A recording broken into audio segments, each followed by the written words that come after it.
Back to 1909, the annual Congressional Baseball Game, maybe the only thing that really works these days in the nation's capital. Bipartisanship on the ball field. Thursday, it was solidarity for one man, one day after an apparent politically motivated shooting. Representative Steve Scalise was fielding a ball at second base during the Republicans' practice when he was shot in the hip. The bullet injured his internal organs. He's had numerous surgeries and remains in critical condition. The over-the-top hate talk that can incite that kind of violence, it's unsupportable. It's got to go. The people supported this game, and that's good. And they gathered at second base. That's where Scalise would have been. Why will you play baseball here tonight? Because we can't let those things cow us into not doing the right thing. This is now going to raise twice, I think, of what last year's game raised. We may raise $1 million for underprivileged youth in the area, and then we've added a law enforcement fund in honor of those D.C. Capitol Police officers who really saved lives yesterday. It was important to not let the bad guys win, to show our unity, to show our grit and our ability to, shake it off and come together when it counts.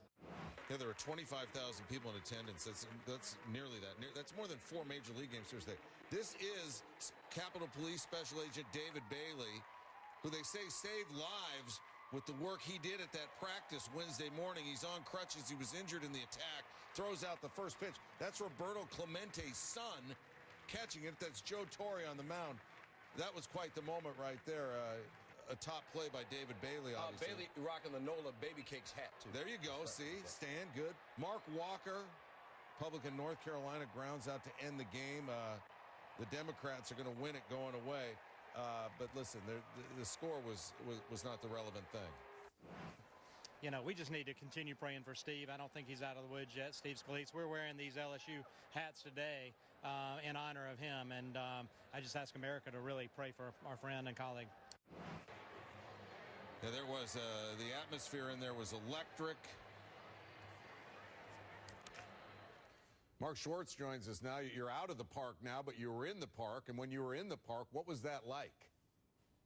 Well, Neil, it was a night filled with emotion, a huge crowd here, probably 5 times larger than any before in this Congressional Baseball Game. And before the game, rather than lining up along the baseline, both teams lined up around second base and gathered together. Second base, the spot that would have been occupied tonight by Louisiana Republican Congressman Steve Scalise, who is in an area hospital after being shot in the left hip yesterday. Throughout the evening, the crowd roared, chanted USA, USA.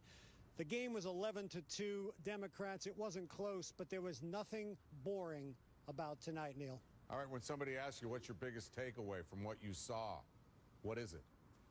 Well, I think it's the fact that in this country, in these polarizing and tumultuous times when we think that Democrats and Republicans hate one another, I found out it's really not quite that way, especially not after the events of Wednesday.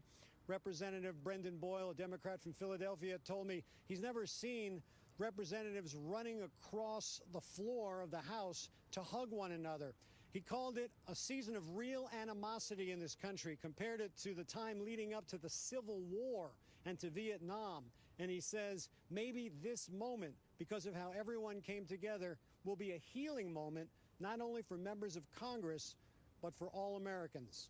We can only hope so, Neil. Absolutely. Mark wrote a beautiful piece about his day at the ballpark and the game, and you can catch that on ESPN.com. Mark Schwarz. The